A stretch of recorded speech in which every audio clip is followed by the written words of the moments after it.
Hello, welcome dear students. तो आज हम देखेंगे एक्सरसाइज 3B का क्वेश्चन नंबर 14 और 15, जो कि एग्जाम की दृष्टि से काफ़ी महत्वपूर्ण क्वेश्चन है।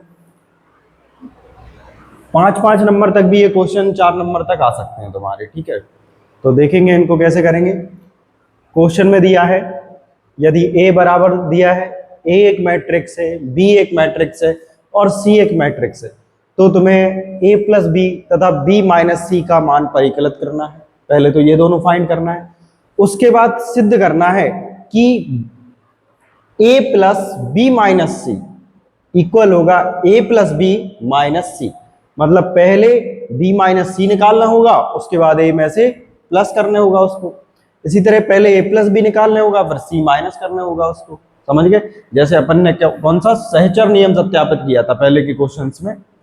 तो यहाँ पर एक संग में आ गया, प्लस माइनस के साथ है सहचर, तो अपन एक साथ करेंगे। वैसे तुम आसानी से कर सकते हो, तुम्हें सिखाया गया है। अब तक हमने इतनी वीडियोस में प्लस करना, माइनस करना, मल्टीप्लाई करना, ये सारी चीजें सीख चुके हैं, ठीक है। तो यहाँ देखेंगे हम सबसे पहले ए प्लस बी। क्या फाइंड कर रहे हैं अपन? ए प्लस बी। तो ए प्लस बी फाइंड करने के लिए देखो, ए का वैल्यू कितना है? 1 2 -3 5 0 2 1 -1 एंड 1। ये ए मैट्रिक्स हो गया। प्लस करना है बी मैट्रिक्स के साथ। बी मैट्रिक्स है 3 4 2 -1 2 0 और 2 5 3। तब तो प्लस करना आता है, कैसे करते हैं? फर्स्ट वाले को फर्स्ट वाले में, यानी a11 प्लस a11 ए, तो 1 + 3 कितना हो जाएगा? 4। 2 प्लस -1, तो प्लस माइनस माइनस 2 में से बन जाएगा, क्या बचेगा? 1 बचेगा। -3 + 2, -3 में से +2 करा तो क्या बचेगा? -1। यहाँ पे 5 + 4 यानी कितना? 9। 0 + 2 मीन्स 2। 2 + 5 मीन्स 7। और इसी तरह 1 + 2 यानी कितना? 3। 1 + 2 3। -1 + 0, तो -1 में +0 करेंगे तो क्या आएगा? -1 ही आएगा। 1 + 3 यानी क्या होगा? 4। ये हमारा पहला आंसर आया। समझ में आया? क्या मैट्रिक्स फाइंड किया अपन ने? ए प्लस बी।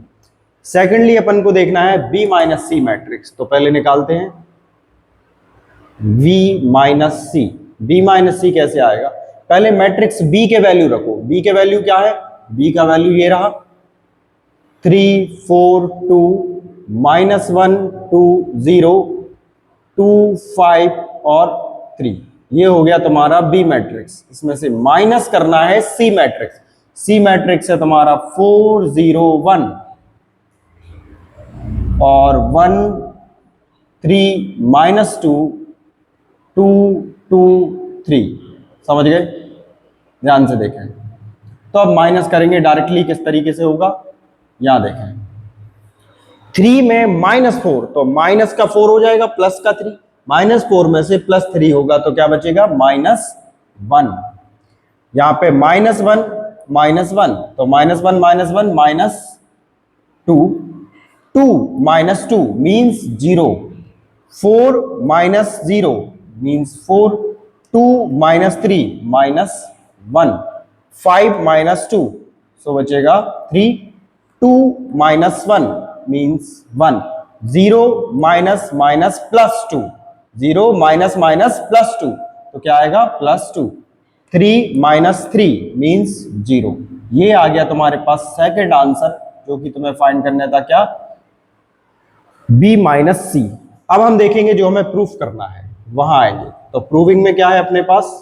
प्रूफ में दिया है कि करो a plus b minus c equal a plus b फिर माइनस सी। तो सबसे पहले अपन देखेंगे LHS इसका, और LHS में तुम्हें दिया है a plus b minus c. तो इनको अपन इक्वेशंस मान लेंगे। इसको इक्वेशन फर्स्ट मान लेंगे और इसको इक्वेशन सेकंड मान लेंगे। इनका यूज करते हुए चलेंगे। ए का वैल्यू क्या है तुम्हारे पास, तो ए का वैल्यू है 1 2 -3, 1 2 -3, 5 0 2 एंड -1 -1 1, 1 -1 1, ये आ गया तुम्हारा किसका वैल्यू, ए का वैल्यू। बीच में क्या लगा हुआ है, प्लस बी माइनस सी। तो देखो ये रहा अपने पास क्या, बी माइनस सी, यहां से बी माइनस सी का पूरा वैल्यू उठा के एक संग में रख देंगे, तो क्या आएगा, -1 4 1 -2 -1 2 0 3 0। समझ में आया। तो इसका सॉल्यूशन क्या बनेगा, 1 प्लस -1, प्लस माइनस क्या होता है माइनस, यानी माइनस का 1 प्लस का 1, तो क्या आ जाएगा 0, 2 प्लस -2, तो +2 -2 क्या हो जाएगा 0, -3 प्लस 0 तो आएगा -3। इसी तरह सेकंड रो को ऐड करेंगे, 5 प्लस 4 यानी क्या आ गया 9, 0 प्लस -1, 0 प्लस -1 मतलब -1, 2 प्लस 3 यानी 5, 1 प्लस 1 मीन्स 2, -1 प्लस 2, तो 2 में से -1 होगा, क्या बचेगा 1।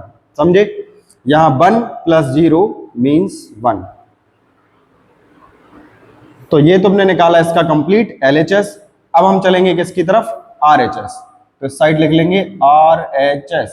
RHS में है A प्लस बी और फिर -C, मतलब पहले A प्लस बी फाइंड करना है, उसके बाद क्या करना है, उसमें से C मैट्रिक्स को माइनस करना है। तो यहां पर A प्लस बी अपन ने निकाला इक्वेशन फर्स्ट से, डायरेक्ट वैल्यू रखेंगे, कितना है 4 1 -1 9 2 7 3 -1 4। समझ में आया, कहां से वैल्यू रखा हमने, A प्लस बी का वैल्यू ये रखा जो कि हमने पहले निकाला था।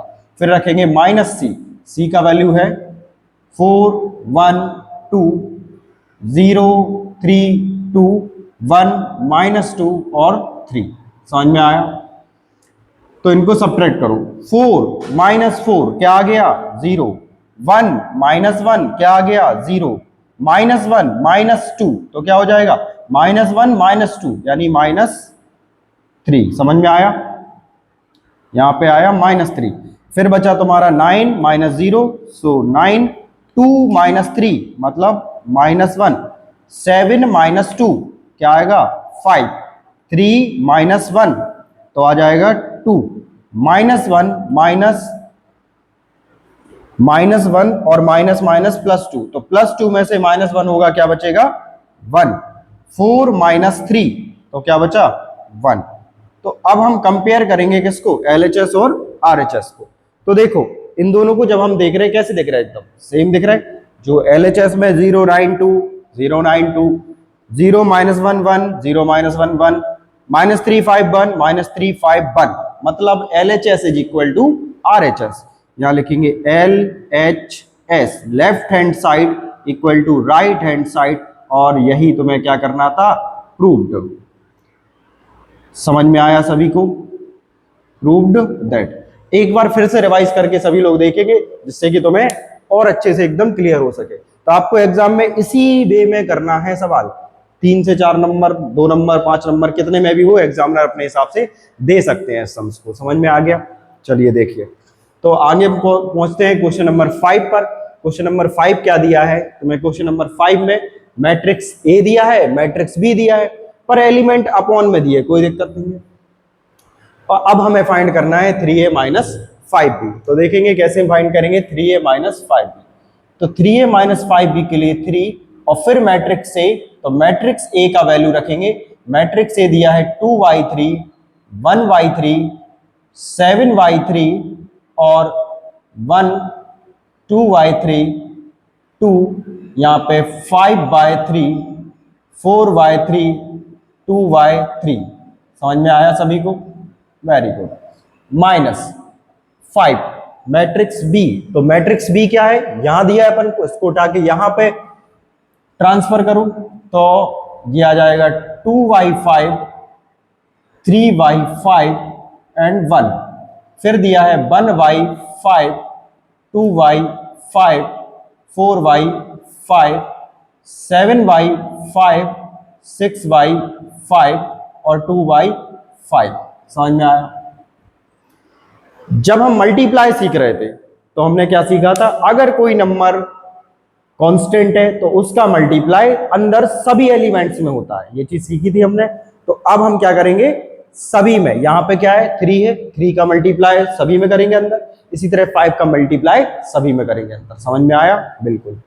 तो देखिए 3 का मल्टीप्लाई जब होगा तो कैसे होगा, 3 इंटू 2/3, 3 इंटू 1,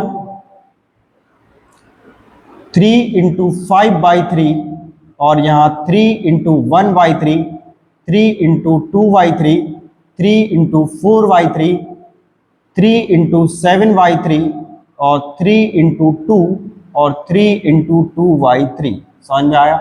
ये तुमने 3 का अंदर मल्टीप्लाई किया सभी एलिमेंट्स के साथ, माइनस। अब इसी तरह से तुम 5 का मल्टीप्लाई करोगे, 5 का मल्टीप्लाई करोगे कैसे आएगा, तो 5 इंटू 2/5, 5 इंटू 3/5 और 5 इंटू 1, यहाँ पे 5 इंटू 1/5, 5 इंटू 2/5, 5 इंटू 4/5 और 5 इंटू 7/5, 5 इंटू 6/5 और 5 इंटू 2/5।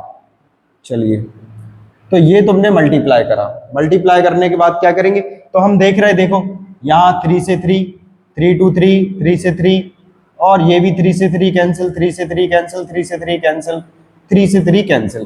तो या क्या क्या बच रहा है उसको लिखो, 2 1 जा 2, 3 1 जा 3, 5 1 जा 5।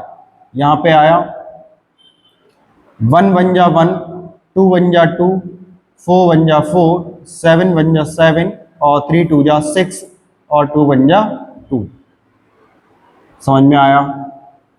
सेम इसमें करेंगे माइनस लगा के। तो देखो 5 to 5 cancel, 5 to 5, 5 to 5, 5 to 5, 5 to 5, 5 to 5, 5 to 5, 5 to 5 cancel हुए। जब ये सभी कैंसिल हुए तो जो बचे उनको लिखो, 2 1 जा 2, यहाँ पे ओनली 1, यहाँ पे 7 1 जा 7, फिर बचा यहाँ पे 3 1 जा 3, 2 1 जा 2, 6 1 जा 6 और ये 5 1 जा 5, फिर रहेगा 4 1 जा 4 और 2 1 जा 2। अब हमें क्या करना है, सब्ट्रैक्ट, जो कि बहुत ही सिंपल है।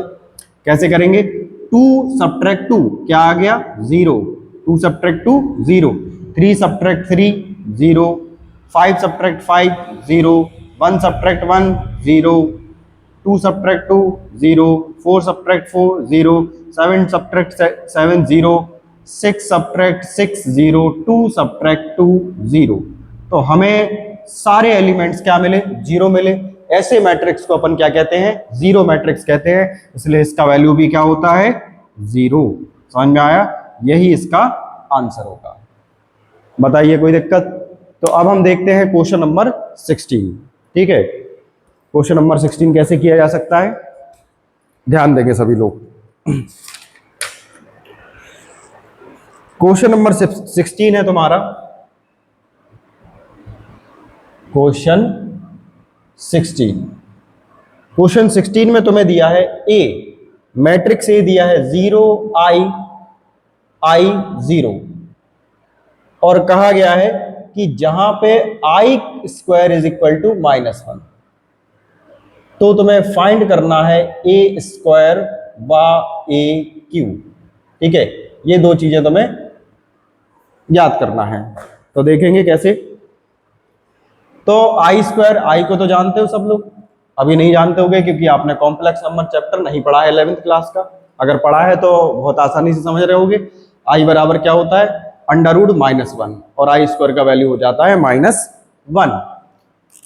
तो सबसे पहले अपन निकालेंगे यहाँ ए स्क्वायर। तो ए स्क्वायर का मीन्स क्या हो जाएगा, देखो ए स्क्वायर को लिखेंगे ए इंटू ए। चलो एक रूम तैयार करते हैं क्वेश्चन नंबर 16 के लिए, ये रहा, एक बार में समझ सको। तो ए स्क्वायर मीन्स क्या हो जाएगा, ए स्क्वायर मीन्स होगा ए इंटू ए, मतलब स्क्वायर निकालने के लिए तुम्हें 2 बार मल्टीप्लाई करना ही पड़ेगा। ठीक है, तो ए का वैल्यू रखो, ए का वैल्यू क्या है 0 I 0, मल्टीप्लाई, फिर से ए है तो 0i, i 0, समझ में आया। अब मल्टीप्लाई करने के लिए पहले फर्स्ट रो को उठाते हैं और फर्स्ट कॉलम के ऊपर रखते हैं, फिर रो में चेंज कर देते हैं। तो 0 मल्टीप्लाई 0 प्लस i का मल्टीप्लाई i में, फिर first row on second column तो 0 multiply i plus i multiply 0। Second row on first column तो i मल्टीप्लाई 0, i मल्टीप्लाई 0 और 0 मल्टीप्लाई i, समझ में आया। i मल्टीप्लाई 0, 0 मल्टीप्लाई i का मल्टीप्लाई i में, यानी second row on second column तो i into i plus 0 into 0, समझ में आया सभी को। तो क्या देखते हैं यहाँ पे 0 0 0 हो जाएगा, i का i में क्या बचेगा i स्क्वायर, 0 का i में 0, 0 का i में 0 और 2 0 ऐड करेंगे तो 0, समझ में आया। यहाँ पे भी 0 0 तो ये आ गया 0, i का i में i स्क्वायर। ये वैल्यू आया अपना किसका, ए स्क्वायर का। अब इनके वैल्यू पुट करेंगे अपन, जानते हैं कि आई स्क्वायर इज इक्वल टू -1, तो रख देंगे क्या आएगा -1 0 0 -1, ये तुम्हारा पहला आंसर होगा किसका, ए स्क्वायर का। इसके बाद तुम्हें फाइंड करना है ए क्यू, तो अपन ए क्यू की तरफ चलते हैं। ए क्यूब निकालने के लिए तुम्हें लिखना पड़ेगा ए इंटू ए स्क्वायर, समझ में आया। क्या लिखना पड़ेगा, ए इंटू ए स्क्वायर। तो ए का वैल्यू कितना है तुम्हारे पास, ए का वैल्यू वही वाला रखेंगे जो पहले रखा था, ए है 0i और i 0। इसी तरह ए स्क्वायर का वैल्यू है -1 0 0 -1, समझ में आया। Multiply first row on first column तो 0 मल्टीप्लाई कितना होगा -1 प्लस i मल्टीप्लाई 0, फिर 0 मल्टीप्लाई 0 प्लस i मल्टीप्लाई -1। इसी तरह second row on first column so आएगा i multiply -1 plus 0 multiply 0, i multiply 0 plus 0 multiply -1, ये हुआ मल्टीप्लाई। तो यहाँ पे देखेंगे -1 का 0 में 0, i का 0 में 0, तो सब मिला के क्या आएगा, पहले a11 पर 0 आ गया। यहाँ पे i का -1 में तो क्या आएगा -i और ये वाला 0 0 0। इसी तरह 0 और -1 प्लस i तो माइनस प्लस माइनस i का 1 में तो i। इसी तरह i 0 0 -1 0 0, तो ये आ गया तुम्हारा ए क्यूब, समझ में आया। अब देखो तुम क्या कर सकते, इसमें से माइनस कॉमन ले सकते। अगर हम माइनस कॉमन ले लें तो ये बचेगा 0i 0, समझ में आया। और ये तुम्हारा किसका वैल्यू है, ये ए का ही तो वैल्यू है, इसका मतलब तुम लिख सकते हो ए क्यूब जो बराबर है वो -a के। आया समझ। तो इस तरीके से भी आंसर को छोड़ सकते हो। तो यहां हमने क्वेश्चन देखे कौन से, क्वेश्चन नंबर 14, क्वेश्चन नंबर 15 और क्वेश्चन नंबर 16, जो कि बहुत ही इंपॉर्टेंट क्वेश्चन है। बार बार तुम्हें आई स्क्वायर आई क्यू निकालने के लिए आएंगे, ए स्क्वायर ए क्यू निकालने के लिए आएंगे, तो बार बार लगा के देखो और प्रैक्टिस करो और अच्छे से नोट्स बनाओ। थैंक यू, मिलेंगे नेक्स्ट वीडियो में।